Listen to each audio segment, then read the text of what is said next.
Nice intro. I stepped up my game a little bit for this episode. You're never going to see it again. I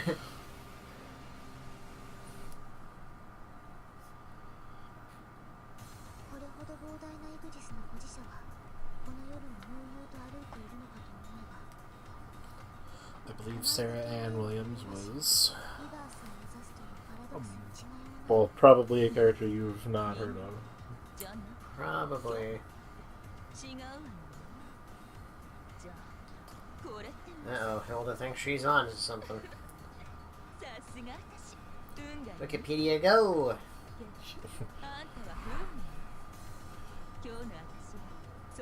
So, wait, you're a gothic Lolita.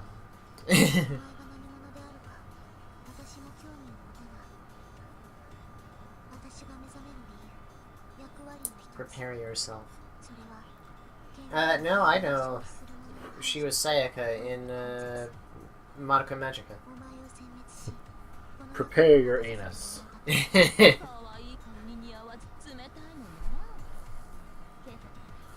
Whoa. Like I said, localized flooding issues. This went somewhere. And she was Nonon in Kill la Kill. Not that we've seen the dub version of Kill la Kill. True. Lasers!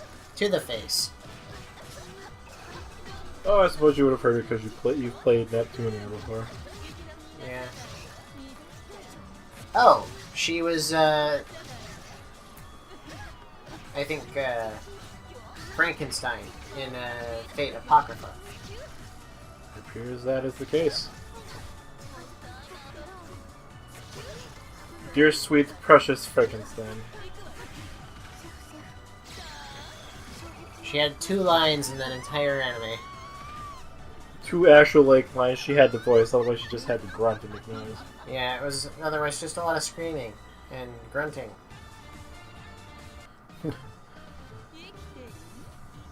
Ah, yeah, so I forgot about that. She was Peacock at Skullgirls. The walking, talking cartoon character.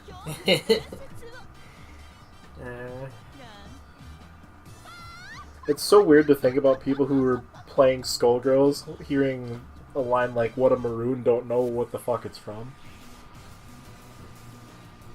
Well, we're old, aren't we? That's pretty wild. Oh, hey, Altinum.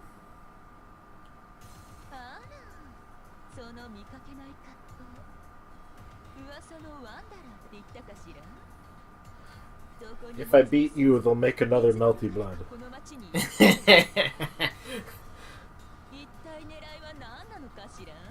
Oh god, it just makes me think there was a article I saw about somebody actually having a Melty Blood tournament at their wedding reception. And there's kind of a running joke about Melty Blood in the fighting game circles that since it doesn't make like the main events of anything, Melty Blood players will literally play anywhere. Like they've had tournaments in like the bathroom before.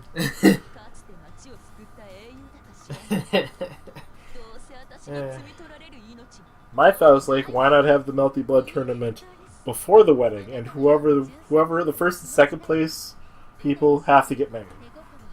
Uh-huh.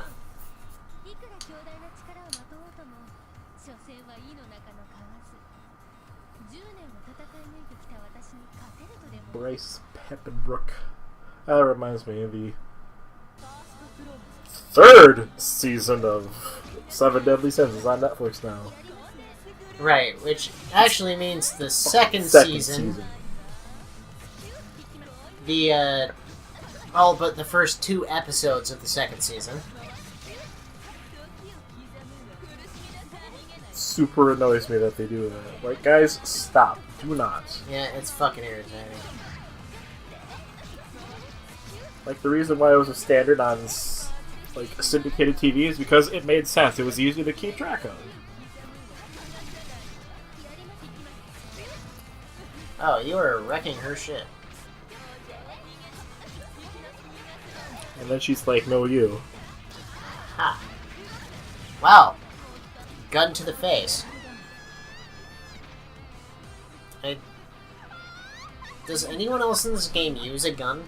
In this game, no. Huh. In Melty Blood, no, just alcohol, I think. I mean, all of Elton's weapons are, like, actually weapons. Right.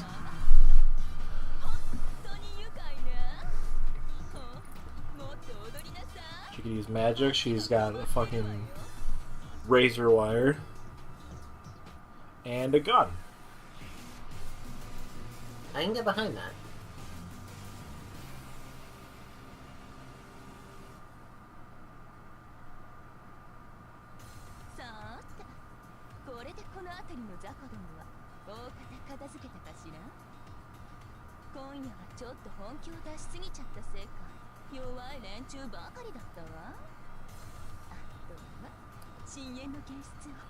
I still can't help but think that I would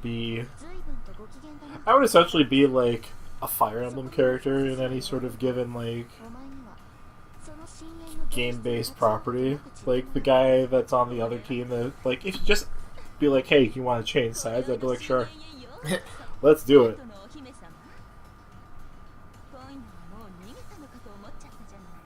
I mean, unless the money I was being paid was really good. But then again, I'm the kind of person to be like, the money's not good enough that I want to put myself in a position where I wouldn't be able to spend it, so... Yeah. So more than likely, like, if the money was that good, I'd be like, well, I'm not going to fight you, but I'm not going to join you either.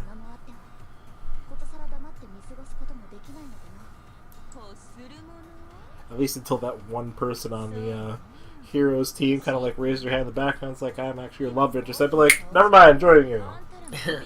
Sorry, I didn't realize this is where we were going with this.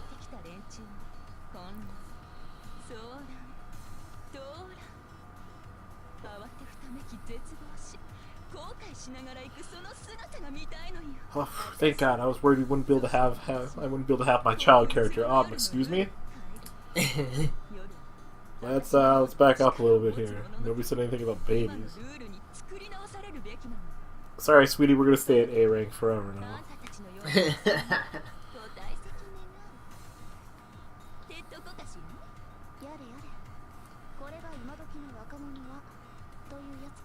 I'm gonna have to assume that 3 houses will abandon the child mechanic from Fates and Awakening, because, like, not really any point to it. Especially not in the face of it. It's really more like, here's some extra warm bodies for your army, I guess. Right. The only way child characters work in a game is if you, like, skip ahead to the future and change player characters. How many of the Fire Emblem games do just that? Only one. Fire Emblem 4. Where everybody's parents die and the kid's gotta take over.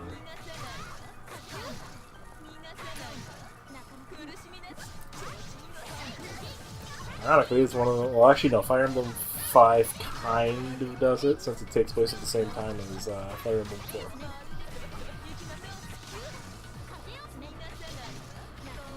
Right, I'm not a really big tactical RPG fan, so I've never played the Fire Emblem games. Matt hates grids. I really do. He sees grid-based paper and he just wants to tear it apart. Or something like that, yes.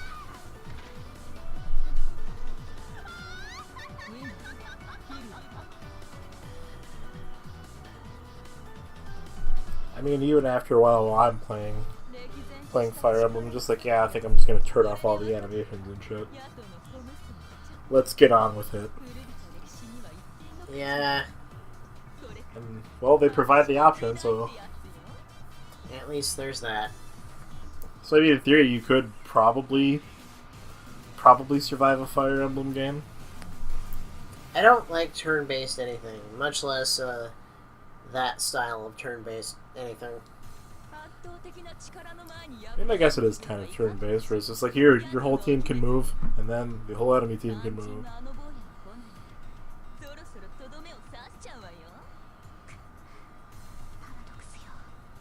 If I'm lucky, they'll make another fucking Codename Steam too, which is kind of, sort of a tactical RPG, but also kind of, sort of like a third-person shooter. Huh. Similar to Valkyria Chronicles, I guess. Anyway, you might like that. It's not grid-based. It's still turn-based, but...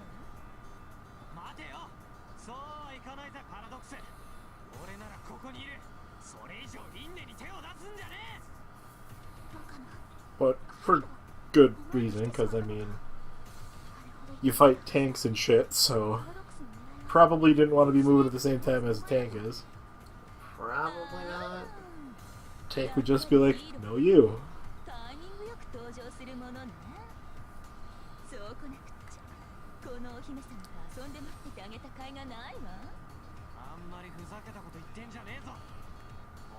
However, it does have the, what's that word, Shavat? Kavat?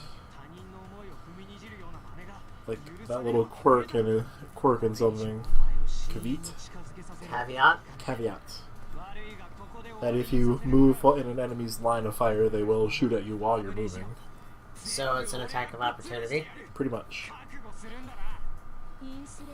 Even if you stop moving, they will still shoot at you, so... Well, yes. It's a very long attack of opportunity. The opportunity is there as long as you leave it there. As would be in real life.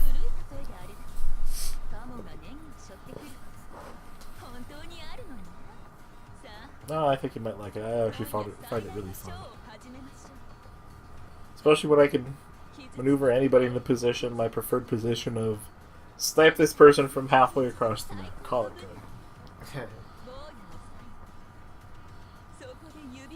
I was talking to Rob about that. I'm just like, I miss Mass Effect multiplayer. I miss having my spot and never leaving it. Not until the wave where, like, the obligatory factions big guy came out.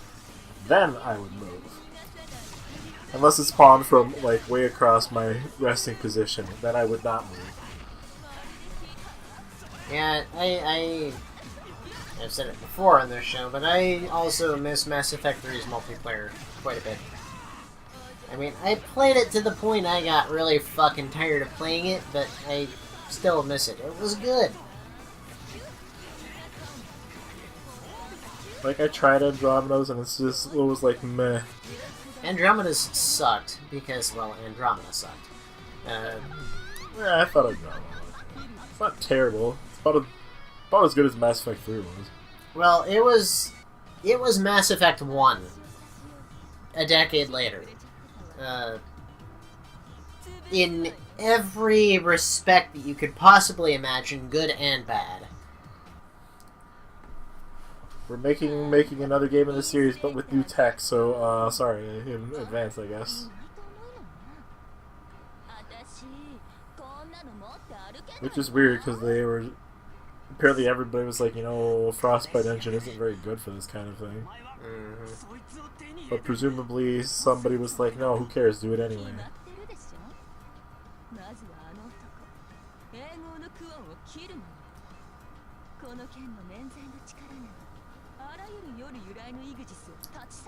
I'm gonna go kill Linnea's immortal brother.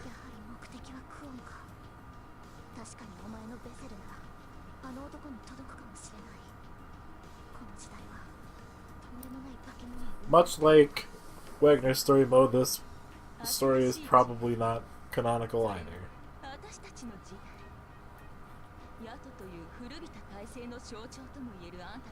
Not that Hilda actually kills anybody, but Right. if they took away Hyde's sword, they'd have to do a whole new set of sprites for him.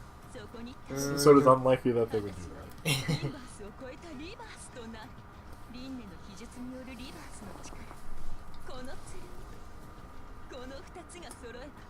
Remind me, why the hell is the insulator so important? It's basically, well, when they say it can run manifestations of the night, it means they can basically kill things, like, regardless. It's the equivalent of... Oh wait, you haven't seen Tsukahime. Well, you know enough about Tsukahime and Melty Blood to know that Shiki can literally kill anybody, because he cuts literally their life into pieces, not just their body. Right. Like killing the soul, I guess. I understand the concept. That's what it can do.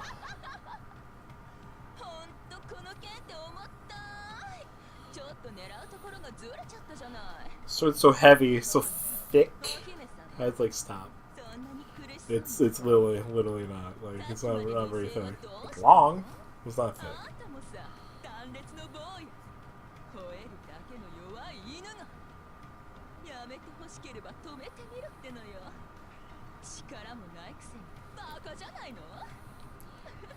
The weird thing for me is thinking about wouldn't the sword disappear if Hyde died? Because I mean, it's attached to him.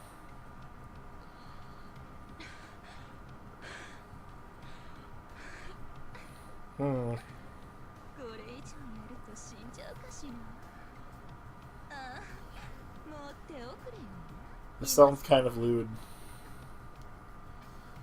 Just a little bit. Also, when I started Hilda's story mode, I did actually finally find the option of automatically advancing dialogue when talking is done. Oh. It was just called, like, auto message, so I just ignored them, like, auto message? Like, it probably just automatically fills up the whole thing. There's a word nobody ever uses, detritus.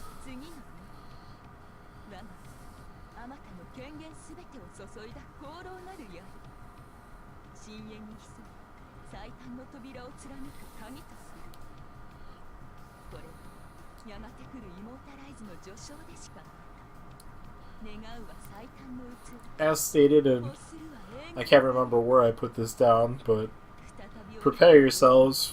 Get the most powerful dressing you got, because there's going to be a lot of word salad here. Credits! The way they draw Hilda's, like, wide open mouth makes her look weird. Yeah, that is a very strange portrait. Thank you, French bread. See you later, French bread. And thank you, Arc System Works, kind of, maybe. I won't forgive you until Guilty Gear is dubbed again. Anyway, next time on Bromance, anime is over.